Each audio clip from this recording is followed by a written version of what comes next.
월드컵이나 올림픽, 그리고 요즘 진행 중인 WBC 같은 국제 스포츠 경기를 보다 보면 이런 궁금증이 생기기도 합니다. 왜 같은 경기를 지상파 방송에서 함께 중계하는 걸까? 그래서 굳이 다 같이 중계할 필요가 있을까? 전파 낭비가 아닐까? 라는 얘기들도 종종 나오곤 합니다.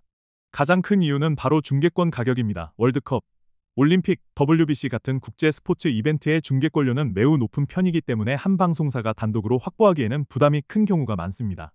그래서 지상파 방송사들은 공동 입찰 방식으로 중계권을 확보하고 이후 공동 중계를 진행하는 경우가 많습니다. 이렇게 하면 중계권 비용 부담을 여러 방송사가 나눌 수 있기 때문입니다.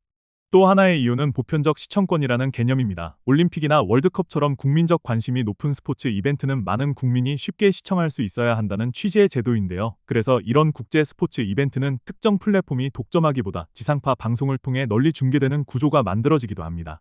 실제로 최근 JTBC가 동계올림픽 중계권을 확보했을 당시에도 시청권 문제를 둘러싼 논의가 이어진 적이 있습니다. 단독 중계 구조가 되면 중계권 비용 부담이 커질 수 있고 시청자가 선택할 수 있는 채널도 줄어들 수 있기 때문입니다. 이런 이유로 대형 스포츠 이벤트에서는 여러 방송사가 함께 중계하는 방식이 더 안정적인 구조로 평가되기도 합니다. 하지만 같은 경기를 중계한다고 해서 방송 내용이 완전히 같은 것은 아닙니다. 방송사마다 캐스터와 해설위원, 중계 스타일, 화면 연출 등이 조금씩 다르기 때문입니다. 그래서 시청자들은 자신이 더 선호하는 캐스터나 해설 스타일에 따라 채널을 선택하게 됩니다. 또 하나 중요한 이유는 시청률과 광고 수익입니다. 국제 스포츠 이벤트는 많은 시청자가 몰리는 경우가 많기 때문에 광고 효과가 큰 콘텐츠이기도 합니다. 결국 방송사도 광고 수익으로 운영되는 기업이기 때문에 시청률과 광고 효과가 높은 콘텐츠를 확보하는 것이 중요합니다. 그래서 월드컵이나 올림픽 같은 대형 스포츠 이벤트 기간에는 드라마나 예능 프로그램이 결방되는 경우도 자주 있습니다. 방송사 입장에서는 시청률과 광고 효과가 높은 스포츠 중계를 우선 편성하는 것이 자연스러운 선택이기 때문입니다.